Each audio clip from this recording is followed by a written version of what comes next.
از دوید گل میوان خوز لتر راستن برز فراس صدیق برفبر سامان آجری ل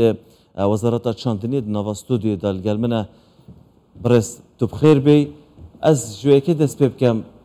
افهمو مدیتی یعنی اف سامانه که گلک مزنه و برهنرین مبتند زانن شقیان آوا که نزان سودش و بینن یان جی کار آسانی نبوینه یان صدمه چه بوی سود جناهات دیتن حتی نکه راست سپاس وبرزت طبعا سامانی آجلی هریمی کردستان یعنی سامانی آجل بشوی کی گشتی لهمو دنیا تنها سودا كان ونين لبابتي شير وگوشت وكل راپورتەکەی جانابشتا ئاماژەت پێدا بابەتی سود وەرگرتن لە بەشەکانی تری ئاژەڵ مثلا پێستا و خوری و حتا ڕیخەڵۆک و پارچەکانی تر دنیای ئەمڕۆ جیهانی ئەمڕۆ هیچ شتێک پاشماوە نییە تەنانەت ئەو پاشماوانەی کە لە ماڵەکانە فڕێدرێت ئەوانش سوودی لێبینرێت چ جا بگاتە ئەوەی کە کەرەستە و بابەتێکی گرنگی وەکو پێستا یان خوری یان بەشەکانی تری ئاژەڵ ئاماژەتان بە بابەتی خوریدا و بابەتی پێستەی ئاژەڵ بەشێکی تر لە ئاژەڵا دوای سەربڕین ڕێخەڵۆکی ئاژەڵ ئەمڕۆ لە هەرێمی کوردستانە کە ئەنێرێتە دەرەوەی وڵات داوی عملیاتی لێ دروستەکرێت داوی نەشتەرگەری و بە نرخێکی خەیاڵی ئەفرۆشێت ئەمانەش ئەتوانین بڵێن ئاچێتە سەر بەها یان قیمەتی دەفرۆشرێ یان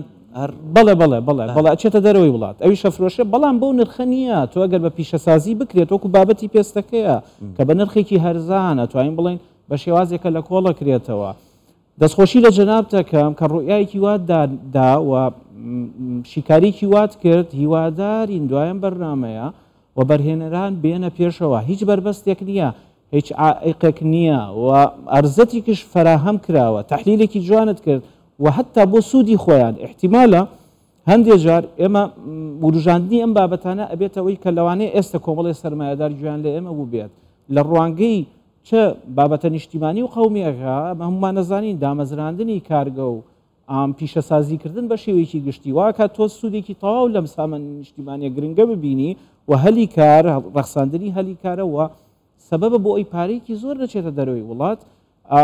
لە پاڵیش یا سەرمایه‌دارەکە خۆشی قازانجێکە کات قازانجێکی باشەکات ئەمڕۆ هەمومان نەزانین بابەتی پێستا و ئەو کەرستانی کە لە پێستە دروستەکرێن زیاتر ئەوانە بەکارێن کە خەڵکێکن لە ڕووی دەرامەتەوە دەرامەتێکی باشیان هەیە فبۆیە ئێمە باسی هەرێمی کوردستانمان کرد ئێمە باسی ناوەڕاست و خاروی عێراقمان نەکرد کە بڵێن دەوڵەمەندە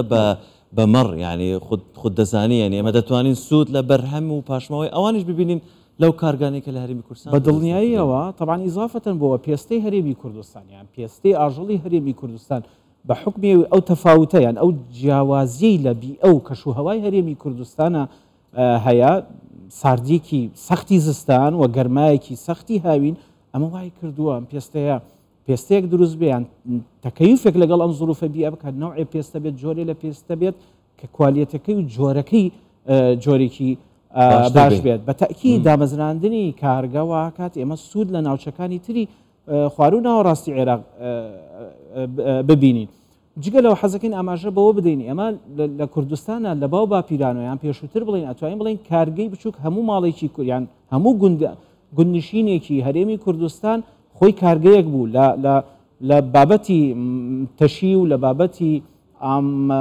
پاشان ڕستن بە شێوازێکی دیکە و بوونی تەون و نەمانتوانی وەبەرهێنانی پێ بەڵێ بە تەکید ئەوانە هەبوون ئەوەی جێی داخە ئێستا بە حکمی ئەوەی کە هۆکارەکانی کۆچکردن لە گوندەوە بۆ شار بۆ ناو شارەکان ئەمە سەبەبێک بوون بۆی وردە ئەم حرفانەش کە دنیای ئەمڕۆ بۆ شێوازەیە کە ئەو بابەتانی بەدەست دروستەکرێن قیمەتێکی تر و بەهایکی تریان هەیە لە ڕاستیە فبۆیە پیشەسازیکردن لەم بوارەیە من دڵنیاین ئێمە یعنی حەسەب ئەو ئامارانی جەنابەت خستە ڕوو و زۆر جاریش ئێمە کە تەحلیلی بەیاناتمان بۆ کردووە قازانجێکی باشی بێت سوودێکی باشە بێت ڕەنگە ئێستا دڵنیاشم بەشێک لەوە بەرهێنەران بازرگانان ئەوانەی پارەیان هەیە سیرمان بکەن کار ئاسانیتان چییە بۆەوەی کەسێک بیەوێت وەبەرهێنان لەو سێکتەرەدا بکات طبعاً بابەتی وەبەرهێنان لە بواری پێستە و خوریە ئەم بابەتە زیاتر ڕەبتی بە وەزارەتی پیشەسازی و بازرگانیەوە هەیە حقیقەت بەڵام بابەتی سناعەتی تەحویلی تر مەسەلەن بۆ نمونە کارگەیەکی شیرەمەنیەکان کە لە زمنی پرۆژەیەکی متەکاملایە ئەمە لە زمنی کاری وەزارەتی